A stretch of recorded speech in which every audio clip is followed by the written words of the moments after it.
Hello, this is Mark Boyer. This is part 2 of a video in regard to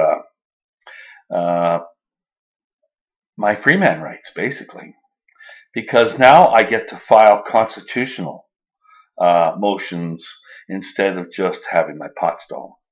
Okay? Because basically, one, I'm a freeman on the land. Okay? I make claim to be the last real, genuine, born freeman in the Commonwealth. And that's very hard to dispute. If you read my paperwork that I filed in the last month, it becomes very clear. Okay? That's another issue. Okay. Now, regardless of that, I also have a very solid case that as a political party, I can get a constitutional ruling on this. How to set it up. Okay?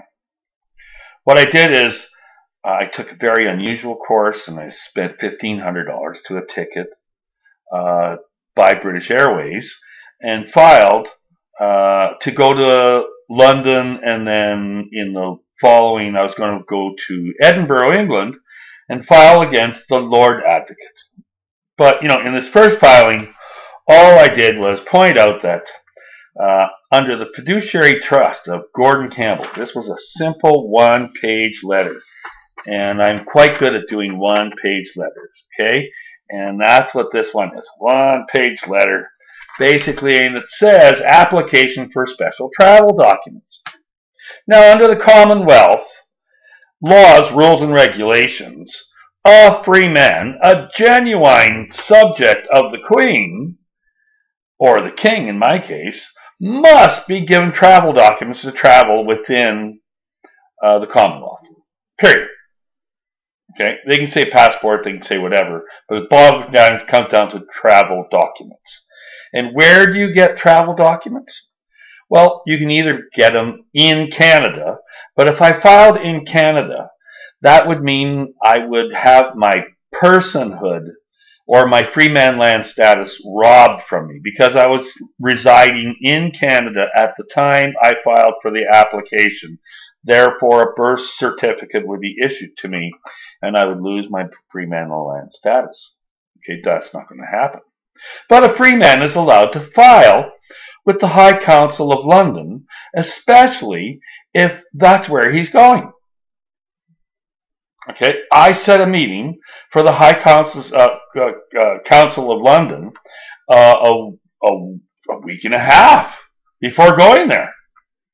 And I bought the tickets and said, please send me the travel documents for me to go there. Because I need my official passport, which I intend to file because if I file in Canada, I'll lose it. I'll lose my right to freeman status, and I'm not doing that. Okay? It's just not going to happen. Now, this brings up a unique situation because the guy in charge of the commissioner, the High Commissioner for Canada in BC, is the former BC Prime Minister, Gordon Campbell, and he holds all this liability. So, on me being made a slave in Canada, and the reason I'm going to London and eventually Edinburgh is to file criminal charges against him and his Attorney General. Okay, and that's a huge conflict of interest. So in the letter, I said, in light of this accusation that, the High Commissioner is being charged with slavery under Commonwealth law, and means that the Order of the Garter has to intercede. Now, bottom line is, I know there's no Order of the Garter at the High Commission's office for Canada. Okay, it's not. They're special agents, and I talk about that in my following filing. Okay, which is so. See, bottom line is, I set the guy up so that what happened? I'm jumping here. What happened is Libby Davies' office, which I filed this through, which is outlined in here. She took like 3 days to send it by fax to London. And then the next day she put it in the mail. And technically they might get it a week from now, okay, and act on it. But that's regardless, okay? That's the bullshit that they're doing, okay? Now it's called creative stalling. Now I expected that, but in reality, anyone can walk into any of their member of parliament and get quick travel documents by simply offering a good excuse, and I had a good excuse. She didn't like the excuse, so she dragged her feet, which means another count against Libby Davies of obstruction of justice and criminal breach of fiduciary trust. She has a standing count since 2007 or 2006. And I reminded her of that, okay? But bottom line is they never sent me the travel documents. And because the one stipulation is they definitely had it in time to send me a notice and call me to say, Mr. Boyer, we didn't have enough time, and here's a letter so we can change your post, get your tickets forwarded to another date. Very simple. But you think they're going to do that when I'm going there to charge the guy? It's not going to happen. Okay? And it's a conflict of interest. And, I actually expected them not to answer, which meant, bottom line is the next thing I did is I filed a notice of liability for filing a mandamus. Okay? Okay, that's this document here. And again, it's a one-page document. Okay? Now, the bottom line with this document, this is at an email sent to the Lord Advocate Frank Mulholland, QC, and his Solicitor General. And it was notifying that, first the excuse that Libby Davies stalled and dragged her feet, which gave them a creative reason, a creative excuse for not being able to comply. And, they're not criminals. No. They just didn't have time. And, oh my God, I lost my plane fare. Terrible. Okay? Now, but the reality is it's one sleazy trick too often. Okay? And basically, the reality is I'm pushing these buttons that on the testimony of 2 or 3 witnesses, they all bear a merciless death. Okay? I'm setting them up. I play biblical riddles, and I give them the clues that this is what I'm doing. And here it is, these 2 advocates are doing this, okay? Now, the reality is you should read my work, okay? It's webbed with law and religion, and that's all there is to it, okay? Now, the reality is this letter here, they replied to in a day. Isn't that cool? Which means they're interested, okay? And the reality is, by replying in a day, I took that as a good sign, okay? And basically, they asked, it's a 1-sentence reply saying, can you confirm the location of the incident and also some more details about the case would help? Positive sign, okay? Now, so I informed them that, again, it's a lot of technicality. Go check out, this is a March 22nd ruling. There's a few typos in here that are pretty obvious. But then I was under the gun that I had to respond in kind in less than a day. And actually the schedule was tight. Oh, there's a few typos, but regardless, I'm allowed to make typo errors, okay? Now, bottom line is, I point out that, that Mr. Gordon Campbell is not prosecutable under Canadian law, but he has clearly violated Commonwealth law while in office, okay? And then 2, the fact is that I did my best to entrap him, and the trap was based primarily on the fact that you simply have to give travel documents. It's his fiduciary trust to give travel documents to a genuine free man to travel within the empire. Okay? And I can nail him on that.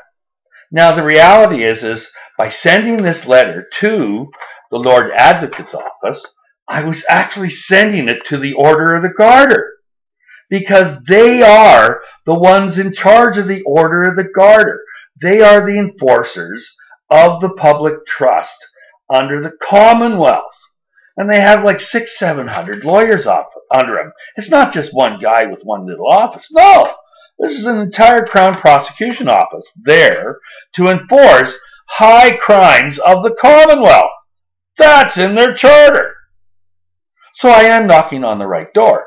And I point out to him that, that there is a fiduciary trust that he has to do. And there's a line here. He says, can you confirm the location of the incident?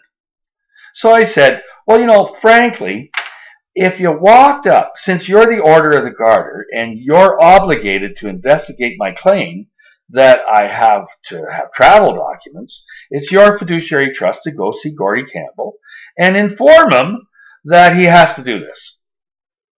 Okay? And if he doesn't do it, that creates and confirms the location of the incident that the crime was committed. Isn't that cool? So first I have to, I say, go do your job and ask him.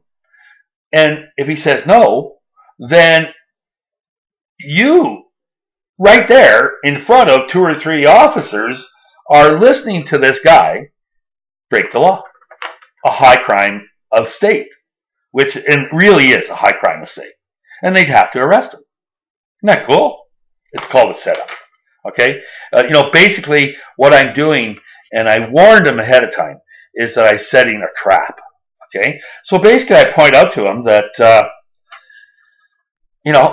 they have to either get a travel document for me to get there, or they have to arrest him. Okay? Now, with this, I got, this was filed on Friday, and on Saturday, I filed another notice, okay? And this it's at a 1-page matter called urgent attention, okay? Now, this one here was filed, and it says that I need a case file number in order to expedite my case in Vancouver. So the same trick that Vancouver's using, I'm now saying, hey, you asked for more information, and now I really need a case file. Okay? And bottom line, they didn't do it. Okay? But they did reply within the time frame that I allowed. Actually, a few hours extra. And that's really good because I gave them a 1-day notice. Okay. But again, the official response received, this morning, March 25th at 3:11 a.m. was, thank you for your additional information. Unfortunately, the Crown Office of the Procurator Fiscal Office is responsible for the prosecution of crimes in Scotland, and we only investigate crimes that have been reported to us from specialists reporting agencies such as the police. And then a dear thank you, go away, we want nothing to do with you. Okay? Now, bottom line is, I answered this. Now, go read it. I threw a few F-bombs at him, okay? In writing, but it's only a short page. It's very, very, but you know what? I'm tired of getting fucked by being a slave, okay? A slave is anyone. A guy who is your fucker is anyone who has an oath, who refuses to do anything about the fact that you were fraudulently made into a slave. Okay? And I'm tired of getting fucked. But that's another issue. Okay? That's what I'm fighting. Okay? Now, bottom line is if there's no such thing as a free man in the land, or free man left anywhere in the Commonwealth Empire, there's a big biblical price to pay for that. And that's what my thing states about. Now, bottom line is, this rejection is a big biblical battle. Okay? I've carefully woven several passages and intertwined them to make a really good story.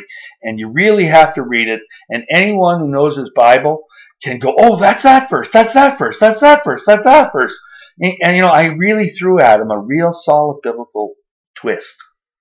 Okay? Now, the reality is, you should read it. It's cool writing. Okay? Now, the bottom line is, even this rejection, I expect it. Because after all, they're assholes. They're all the Order of the Scottish Rite in Scotland. That's all I was trying to prove. Okay? Now, the bottom line is they failed. But they did give me in that notice over here, but when they said, you know, okay, now another thing that happened, okay, sorry, I have to get back here. See, this is done by the Crown Office of the Procurator's Fiscal Office, and if you go to the website, this is the website given by the Lord Advocate. In other words, this paperwork never reached the Lord Advocate. Or it was stopped by this contract employee, which is, in Canadians' case, all government bureaus have somebody from new regional governments that they've set up. And those are the people who man the actual receiving of the mail, forwarding of that information, and it's a stopgap so that they can actually say that the guy in the back never got it. But you know what? The trap is set. I don't care that the guy in the back set it up. Evil men set up the trap for those guys not to get their paperwork. And I'm testing the assholes who are in charge of all of this, okay? And those are really dark forces, and I'm pushing for events to happen. That's all that happened. Now, bottom line is, in here, it says that I can report this to people who are specialists reporting agencies, such as the police. Now, they don't give just, that's no longer just in Scotland, because these are the high prosecutors for the Commonwealth. And specialist reporting agencies are people, or the police, are people like the mayor, who is actually run in a municipality called Vancouver.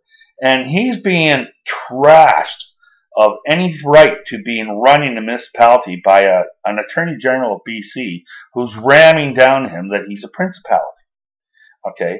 And in my original letter, I posted this. But you know what? The mayor can object.